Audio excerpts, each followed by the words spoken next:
All right, 9:07 here, and we are back for some hot topics. And joining us this morning is best-selling author and finance expert Nicole Lapin, who may be able to help us with our very first topic. I got you. All right, let's talk about money, because a new report out from finance website bankrate.com claims only 68% of people have told their spouse their salary, meaning almost a third are keeping the amount a secret. Reasons range from shame for not making more money to fear of competition among earnings, and of course the ever-present ego getting in the way of revealing your income. And of course we all know keeping secrets isn't healthy for a relationship, but when is the right time to share your salary? So I'm shocked that this is spouses. Like, I Right. feel like once you get married, you have to know. everything should be fair game.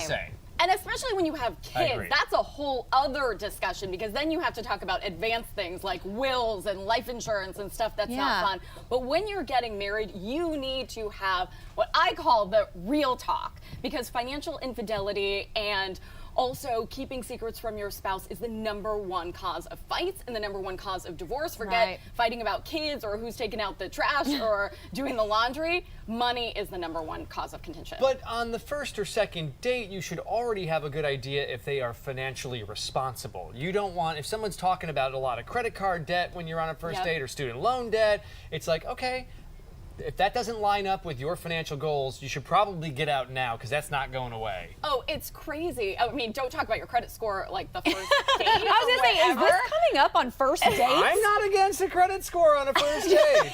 It does show how responsible you are, by the way. And if you are merging your life together, you know, a credit score is used to get an apartment, for the rate on your mortgages. It's going to be used for a lot of things. So you want to make sure that your partner, because now you're taking on all their debt. And by the way, you have all these filters on dating apps and whatever for, like, I want him to be 5'10" versus 5'9". I think there should be a filter. Can we lobby for this for how much debt you have? Because that is a much better breaker. Yeah. That's a great point. it really is. I mean, from personal experience, I mean, my husband was very forthright. I mean, he's always told me, if you had had poor credit or a lot of, you know, debt or anything, we probably wouldn't have maybe gotten married right away. We may, so that, but I really do believe that it is so important for people. When, though, is the right time to start having those conversations? You definitely have to do it when you're moving in together, right? Because then you're starting to share expenses, then you're starting to share bills. You want to know whose name the bills are going to be under, because if they're under somebody else's name, you're also not racking up your own credit. Right. So if you share expenses, you definitely need to have that discussion. I suggest a yours, mine, and ours account.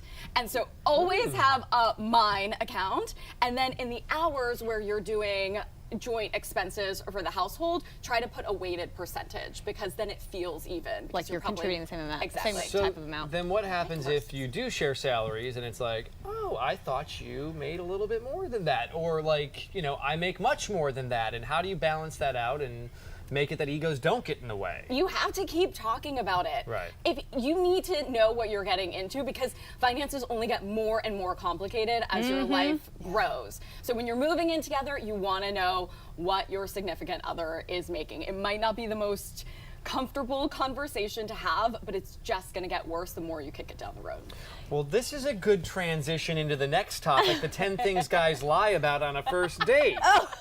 Should we talk about that? 44% say they lie about the number of sexual partners, 37% say income, living situation, followed by hobbies, profession, relationship status. 21% of guys are lying about their relationship status. Not surprised. Education level, 14%, weight, height, and name. If they're lying about their name, run. But that's interesting, though. I mean, you've got that 37%. That's the second highest amount that are lying about their income. They're probably inflating it a bit, I would imagine. Yeah, how do you, when someone does tell you your salary, unless you're looking at their pay stub, how do you actually know that they're being accurate? Hello, truth. I mean, there's going to be that whole other issues. If you're lying about that, then you're probably not in a good relationship to begin with. But you can go first. I mean, I'm all about, I'll show you mine if you show me yours. So it's really about, you can only control yourself. So if you get really comfortable with your money, then you can open up and you can share it. And then somebody is more likely to share theirs. You were saying that you even like try to have conversations with your girlfriends about like, okay, who makes what? And they're just like, nope.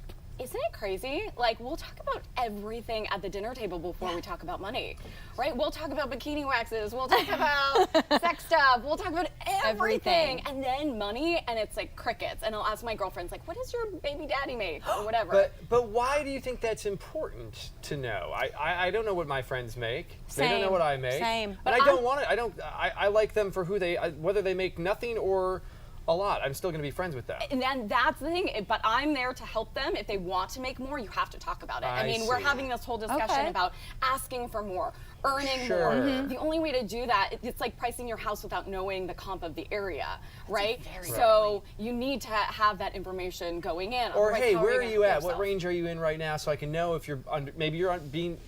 underpaid, you yeah. know, Or you're like, negotiating against yourself or something. right. Interesting. That is really interesting. Yeah, but I mean, that's a good way to look at it. But it really is, because I mean, think about it. If you're going in for, trying to negotiate a new salary, I mean, you have no idea. And I like what you said, maybe doing like kind of a range or something. So Yeah. it's not just like, Right. maybe you fall hard into like amount. certain brackets or something. I It's don't like know. when you fill out those credit card forms, like, do you make between 50 and 130? Do you Also make on like dating apps, like you can put yourself in a box there Yes, you too. can. yeah, I'm somewhere in there. Before we move on, lower answer end. these questions. Yes. Okay, Awesome. Nicole is sticking around, and you guys are going to be talking about some holiday tips. Yes, because of course everyone's, opening up their wallets heading into the holidays, so how you can be smart. Nicole's going to stick around for that. Awesome.